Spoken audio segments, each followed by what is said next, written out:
मगर तभी एक रोज मोदी के इस नाकामी और नाउम्मीदी भरे अंधेरे को मानो अपनी रोशनी से हर लेने के लिए एक हवाई जहाज की हेडलाइट की किरण मोदी की आंखों में चुभती है। इस हवाई जहाज में ये तारीख नरेंद्र मोदी के सफरनामे के बारे में बात करने वाले हर शख्स के जहन से अधिकतर मिस हो जाती है, मगर यह तारीख बहुत महत्वपूर्ण तारीख है मोदी की जिंदगी में। 18 अगस्त 2001 की तारीख। क्या हुआ था इस रोज? कभी सपने में नहीं सोचा होगा नरेंद्र मोदी ने कि जिस सूबे के अभी 1.5 बरस पहले वो सुपर सीएम कहला रहे थे, आज उस सूबे से इतने बेआबरू होकर निकल रहे थे।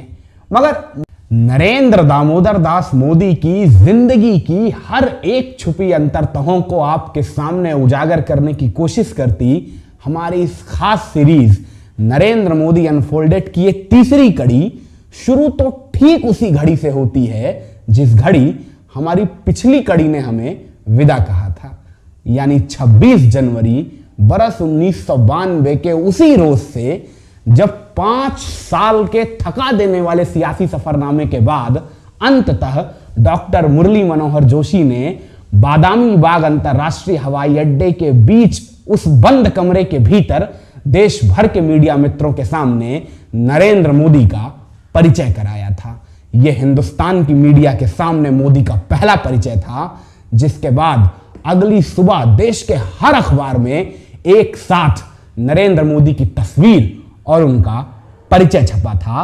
और यकीनन अखबारों की इन्हीं कतरनों के सहारे देश के सियासी फलक पर नरेंद्र मोदी के नाम पर होती गर्मागर्म चर्चा मोदी की बीते 5 बरस की गई इस जी तोड़ मेहनत की सुखद परिणति थी। मगर यकीन मानिए, जितना सुकून देने वाला था मोदी को यह एहसास, उससे कहीं ज्यादा भारी थी मोदी के दिल पर वो थकान जो इस 5 बरस के उठा पटक भरे सियासी सफरनामे के दौरान मोदी ने झेली थी। और यही वजह थी कि मोदी अब कुछ दिनों का सियासत से अल्प विराम चाहते थे। और इसी नाते आपको नरेंद्र मोदी के सियासी सफरनामे में 26 जनवरी 1992 के बाद से लेकर 1993 के आखिर तलक के पन्ने कोरे ही नजर आएंगे, क्योंकि मोदी ने इस दौरान सियासत में कुछ किया ही नहीं था। इसी कालखंड के दौरान मोदी ने अपनी जिंदगी की पहली विदेश यात्रा भी की। बरस था 1993, जब नरेंद्र मोदी अमेरिका में कार्यरत अपने दोस्त सीके पटेल के घर गए हुए थे। मोदी ने सीके पटेल के घर पर रुकने के दौरान अमेरिका की समूची यात्रा किसी नेता की तरह नहीं, एक आम सैलानी की तरह की थी। कभी व्हाइट हाउस की दीवार के सामने फोटो खिंचवाते नजर आते मोदी, तो कभी यूनिवर्सल स्टूडियो के सामने बैठकर फोटो खिंचवाते नजर आते, कभी डेजर्ट बाइकिंग करते तो कभी वाटर बोट चलाते, कभी हॉलीवुड की फिल्मों के नजारे देखते तो कभी स्टैचू ऑफ लिबर्टी के पास खड़े होकर तस्वीरें खिंचाते। बिल्कुल किसी आम सैलानी की तरह खास तौर से वेस्टर्न कोस्ट ऑफ अमेरिका की यात्रा मोदी ने की थी। न्यू जर्सी में जाके अपने दोस्त सुरेश मेहता के घर 4 दिन भी गुजारे। और फिर इस लंबी अमेरिका प्रवास यात्रा के बाद जब नरेंद्र मोदी का हवाई जहाज दोबारा हिंदुस्तान के हवाई सीमा के भीतर दाखिल होता है, तो यह महज देश की फिजाओं में नरेंद्र मोदी का नवागमन नहीं था, बल्कि नवागमन था गुजरात भारतीय जनता पार्टी के भीतर नए कायदों का, नए कानून का, जो कायदे और कानून बनाने वाले थे नरेंद्र मोदी। मोदी की एक आदत है, वो मेहनती जरूर हैं, मगर जहां जाते हैं खुद को हावी कर देते हैं। और यकीनन जब कोई बाहर से आया हुआ नेता अचानक से पार्टी के भीतर अपनी सत्ता स्थापित करने की कोशिश करता है तो उसका विरोध तो होता है।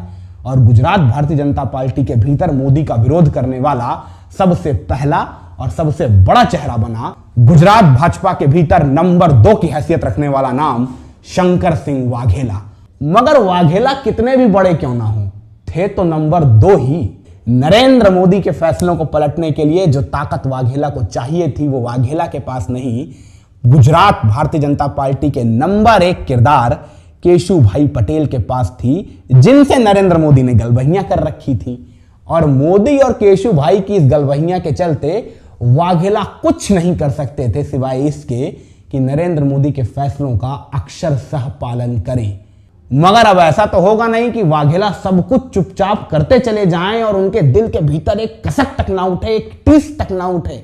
मगर फिर भी वाघेला खामोश रहे, सिर्फ इस नाते चूंकि दहलीज पर खड़े थे 1995 के विधानसभा चुनाव, और वाघेला को कहीं ना कहीं ऐसा लगता था कि अगर उन्होंने भारतीय जनता पार्टी के भीतर पूरी सत्यनिष्ठा सत्यापित करते हुए मोदी और केशुभाई के साथ मिलकर भाजपा को चुनाव जिताने में अहम भूमिका अदा की, तो चुनाव के बाद मिलने वाली सत्ता में तो उनकी हिस्सेदारी होगी ही। तो इन थोड़े बहुत अंतर विरोधों को वाघेला यही सोचकर टालते रहे और 1995 के विधानसभा चुनाव की तैयारी में पूरी तन्मयता के साथ मोदी और केशुभाई का साथ देते रहे। और फिर आता है 14 मार्च 1995 का वो रोज, यानी नरेंद्र दामोदर दास मोदी की जिंदगी का सबसे महत्वपूर्ण दिन।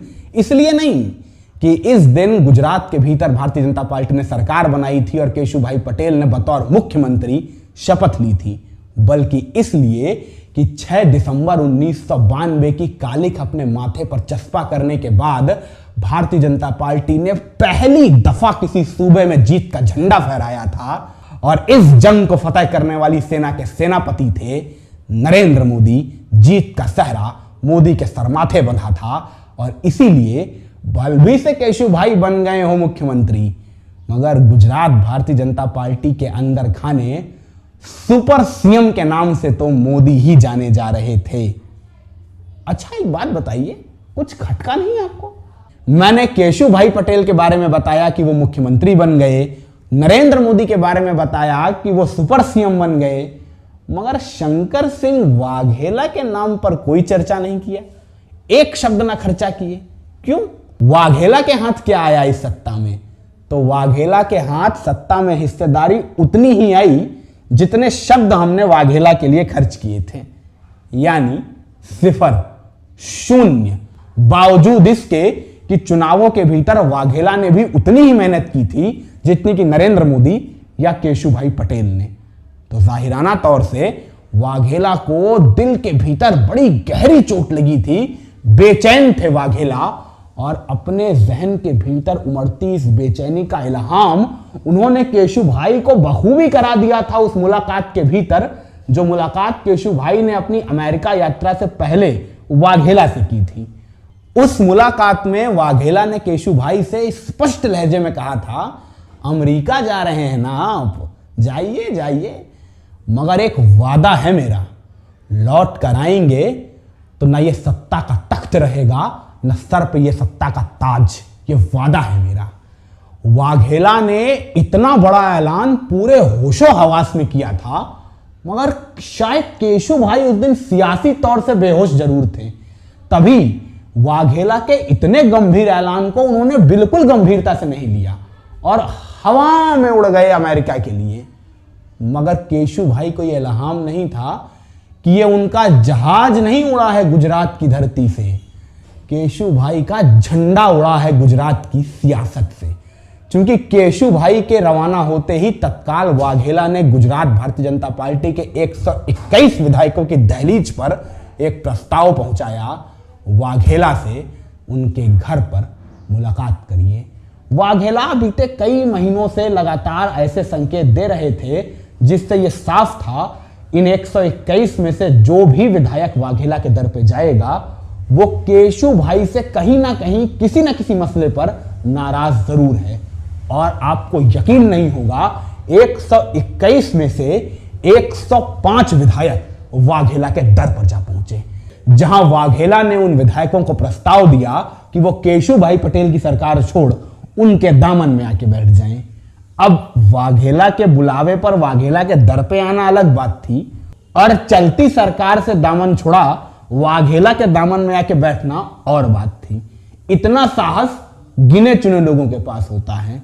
तो देखते ही देखते 105 के करीब आधे यानी 50 विधायक वाघेला से कन्नी काट गए, और अब वाघेला के खाते में बचे महज 55 विधायक, जिनके बूते वाघेला सरकार नहीं बना सकते थे। ये तो वाघेला को बेलहाम था, मगर इन 55 विधायकों के बूते वो केशुभाई पटेल की चलती सरकार गिरा जरूर सकते थे। ये भी वाघेला को इल्हाम था, यानी दबाव बनाने की ताकत अब भी वाघेला के पास थी, और वाघेला अब इसी दबाव की राजनीति के जरिए गुजरात की सियासत से केशुभाई पटेल और नरेंद्र मोदी दोनों को बेदखल करना चाहते थे, क्योंकि वाघेला के जहन में सत्ता के भीतर उनकी हिस्सेदारी में की गई उपेक्षा के लिए जितने जिम्मेदार केशुभाई पटेल थे, उससे कहीं बड़े कसूरवार नरेंद्र मोदी थे। क्योंकि वाघेला को ऐसा लगता था कि केशुभाई पटेल के पास ये जो ताकत है ये मोदी के बूते ही है। मोदी ने ही आला कमान की नजर में केशुभाई को ज्यादा बड़ा नेता बनाया, जिसके चलते केशुभाई पटेल को सत्ता मिली। इसीलिए वाघेला केशुभाई को भी सबक सिखाना चाहते थे और मोदी को भी, और इसके लिए जरूरी था इन 55 विधायकों को जल्द से जल्द किसी महफूज ठिकाने तक पहुंचाना, जहां केशुभाई पटेल समर्थित विधायकों की नजर भी ना पड़ने पाए। अब वो जगह मिलेगी कहां? क्योंकि गुजरात के दोनों सीमावर्ती राज्यों राजस्थान और महाराष्ट्र में तो भारतीय जनता पार्टी की ही सरकारें हैं, तो वहां भारतीय जनता पार्टी से बगावत करके आए विधायकों का स्वागत तो होगा नहीं। एक ही सूबा था मध्य प्रदेश, जहां दिग्गी राजा की सल्तनत कायम थी। तो वाघेला ने दिग्गी राजा से बात की। उस बात में क्या हुआ क्या नहीं इसके तो मायने कुछ है नहीं, मायने सिर्फ इसके हैं जो इसके बाद घटा। और घटा ये कि वाघेला ने 47 विधायकों को एक हवाई जहाज में सवार कर खजुराहो के लिए रवाना कर दिया। इधर गुजरात की हवाई पट्टी से इन 47 बागी विधायकों को लेकर बगावत का ऐलान करता यह हवाई जहाज आहिस्ता आहिस्ता हवा में उड़ता है, और उधर भारतीय जनता पार्टी के दिल्ली आला कमान तलक उड़ते उड़ते पहुंच जाती है वाघेला की बगावत की यह खबर, जिसके बाद अगली सुबह उड़ते हैं दो अलग अलग हवाई जहाज दो अलग अलग जगहों से। एक जहाज उड़ता है जयपुर से, एक जहाज उड़ता है दिल्ली से। एक में सवार थे पंडित अटल बिहारी वाजपेयी, दूसरे में सवार थे भैरव सिंह शेखावत, और दोनों जहाजों की मंजिल एक ही थी, अहमदाबाद, जहां ये दोनों मुलाकात करने वाले थे शंकर सिंह वाघेला से। जिसके बाद वाघेला, वाजपेयी और शेखावत के बीच एक लंबी बातचीत का सिलसिला शुरू होता है, और फिर 2-3 दिनों तक चले इस मान मुनव्वत के दौर के बाद अंततः वाघेला अपनी बगावत को खत्म कर भारतीय जनता पार्टी के साथ बने रहने के लिए तैयार होते हैं। मगर शर्तें वाघेला की ही थी। वाघेला 3 शर्तों के साथ भारतीय जनता पार्टी के साथ जुड़ने के लिए राजी हुए थे, और इन 3 शर्तों में पहली शर्त थी कम से कम 6 वाघेला समर्थित विधायकों को मंत्रिमंडल में एंट्री। दूसरी शर्त थी केशुभाई पटेल की मुख्यमंत्री के पद से रवानगी, और तीसरी और शायद सबसे बड़ी शर्त थी नरेंद्र मोदी की सत्ता से नहीं गुजरात से विदाई, और वो भी ऐसी कि मोदी दोबारा गुजरात में कभी अपनी शक्ल तक न दिखाएं। कभी सपने में नहीं सोचा होगा नरेंद्र मोदी ने कि जिस सूबे के अभी 1.5 बरस पहले वो सुपर सीएम कहला रहे थे, आज उस सूबे से इतने बेआबरू होकर निकल रहे थे। मगर मोदी के लिए राहत की बात यह थी कि यकीनन उनकी गुजरात की सियासत से विदाई जरूर हो चुकी थी, मगर अभी भी भारतीय जनता पार्टी की दिल्ली आला कमान की नजरों में वो एक काबिल संगठनकर्ता के तौर पर अपनी छवि बचाए हुए थे।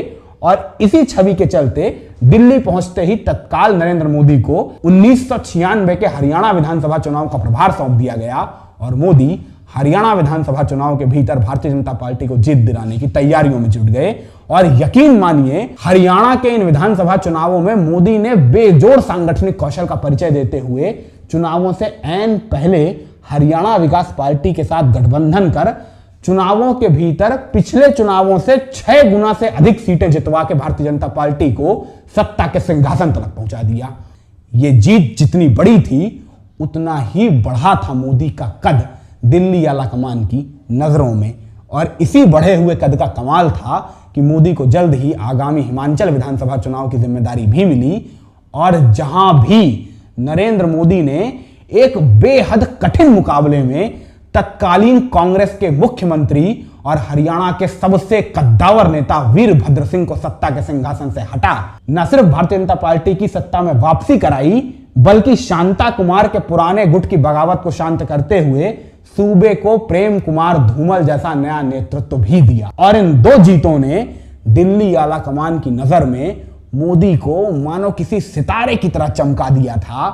और किसी सितारे की चमक तब और बढ़ जाती है जब सूरज आहिस्ता आहिस्ता ढलता है और रात आती है।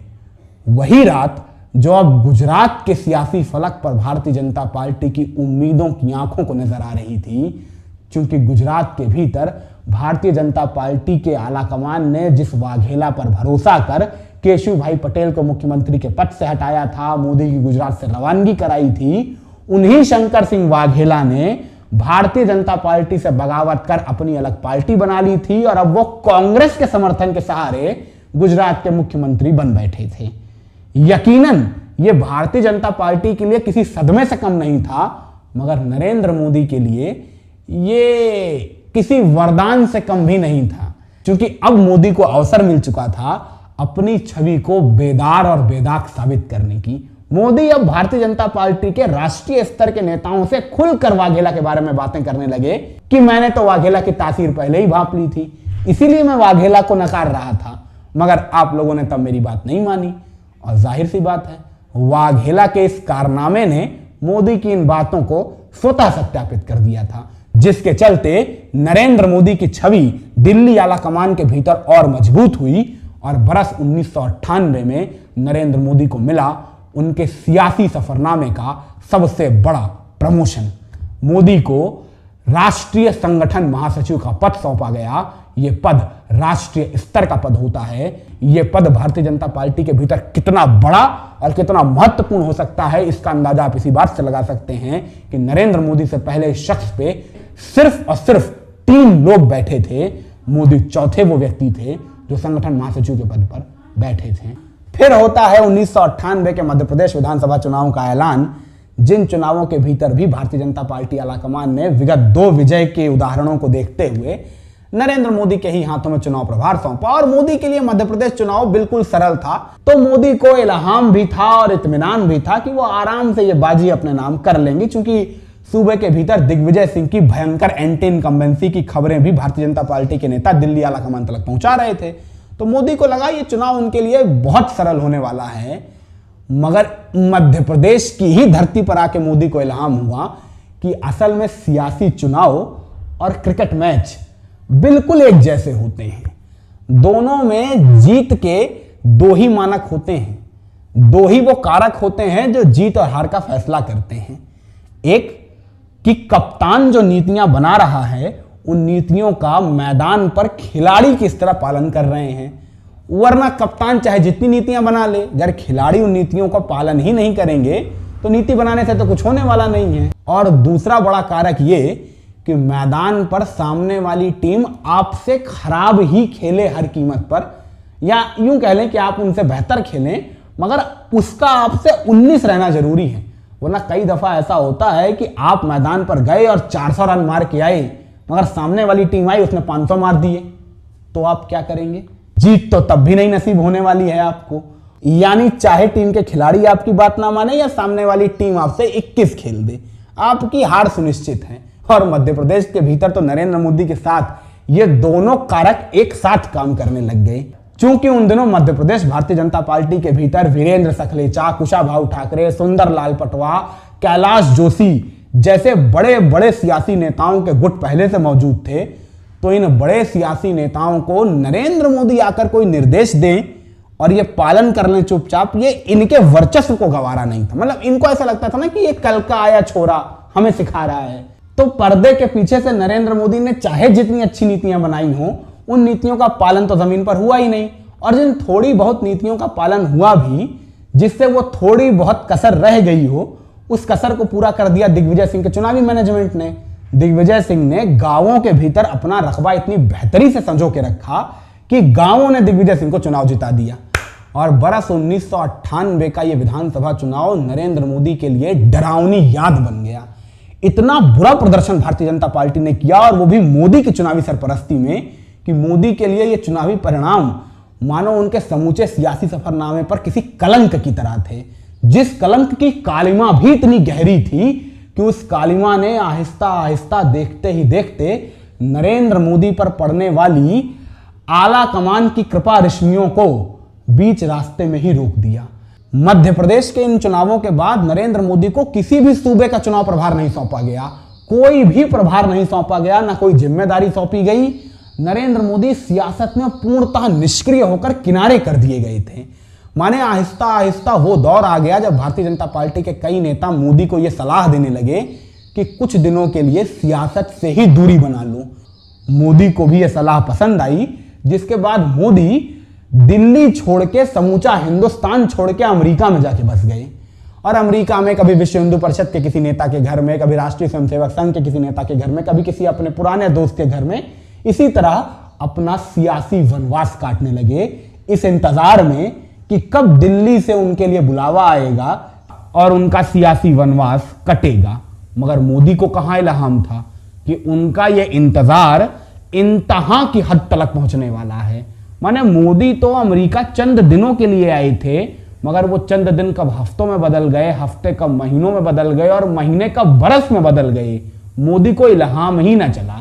यकीनन ये मोदी की जिंदगी का सबसे बुरा दौर था, जिस दौर में सिर्फ नाकामी और नाउम्मीदी के अंधेरे के सिवा मोदी की जिंदगी में रोशनी की एक किरण तलक नहीं मौजूद थी। मगर तभी एक रोज मोदी के इस नाकामी और नाउम्मीदी भरे अंधेरे को मानो अपनी रोशनी से हर लेने के लिए एक हवाई जहाज की हेडलाइट की किरण मोदी की आंखों में चुभती है।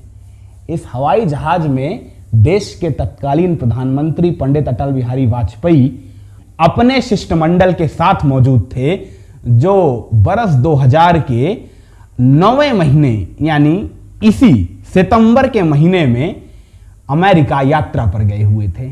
मोदी को जब वाजपेयी के इस अमेरिका दौरे के बारे में सूचना मिली तो मोदी को तत्काल लगा कि अगर अटल जी से एक दफा मुलाकात हो जाए तो शायद कुछ हो जाए। जिसके बाद मोदी ने वाजपेयी से मिलने वाले सूत्रों की तलाश की और फिर जब एक रात 8-9 बजे के करीब एक पारिवारिक मित्र के घर पर डिनर करते हुए अटल बिहारी वाजपेयी के समक्ष नरेंद्र मोदी पहुंचते हैं तो नरेंद्र मोदी को सामने देखते ही तत्काल वाजपेयी के मुख से निकलता है, अरे तुम यहां क्या कर रहे हो। मोदी ने वाजपेयी के सामने हाथ जोड़ लिए, पांव छुए।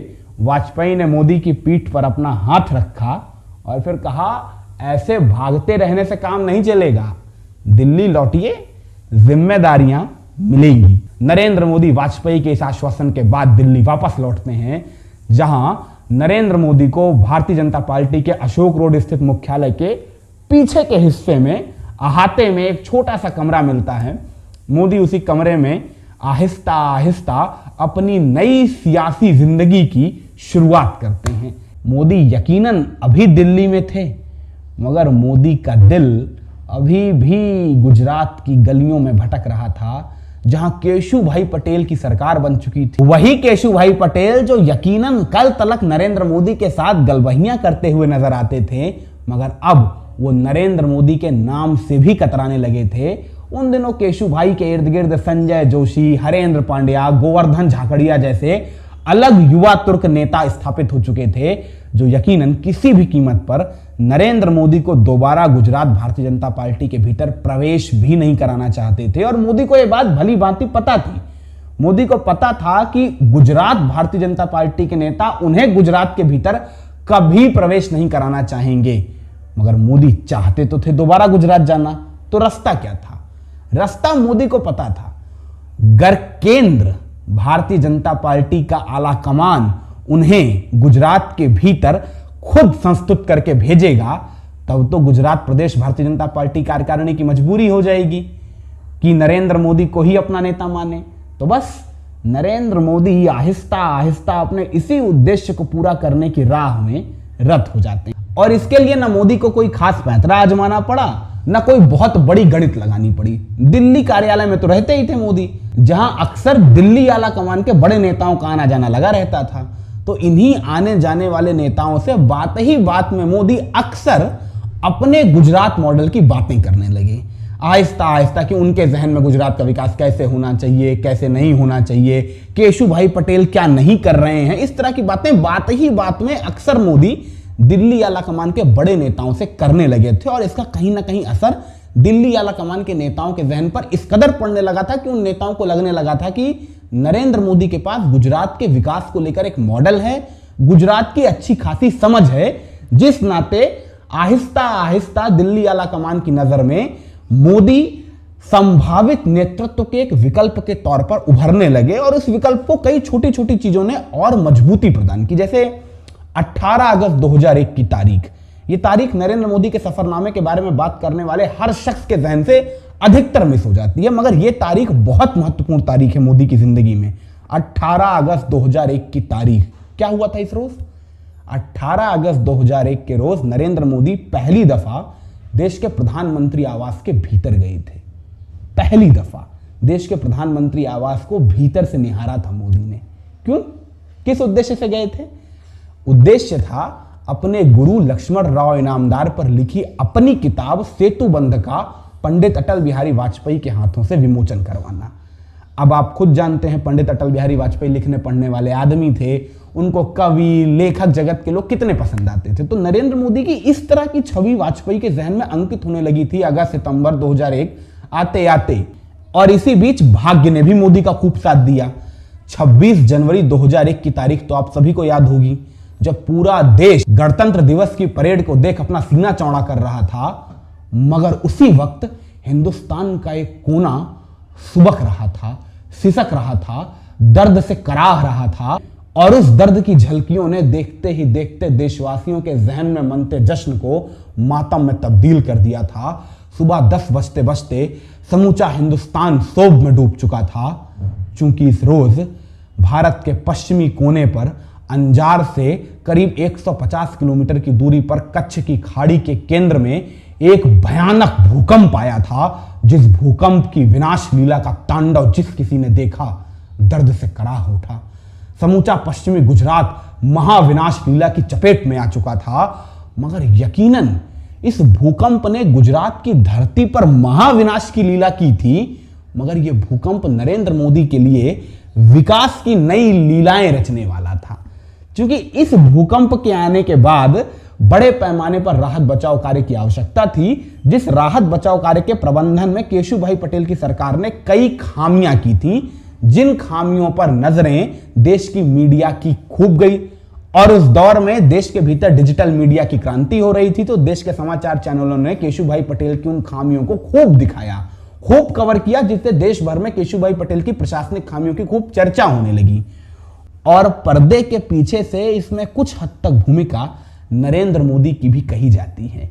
कई वरिष्ठ संपादक ऐसा बताते हैं कि उस दौर में केशुभाई पटेल की प्रशासनिक खामियों की पोल खोलती तस्वीरें अक्सर मोदी खुद समाचार चैनलों के दफ्तरों में पहुंचाया करते थे। नजीर के तौर पर आप आउटलुक पत्रिका के मशहूर संपादक विनोद मेहता की रिपोर्ट भी पढ़ सकते हैं। विनोद मेहता अपने एक संस्मरण में नरेंद्र मोदी की उस दिन की मुलाकात का जिक्र करते हैं, जब मोदी एक रोज शाम को 5-6 बजे के करीब विनोद मेहता के दफ्तर में आते हैं और विनोद मेहता की मेज पर एक लिफाफा रखकर चले जाते हैं।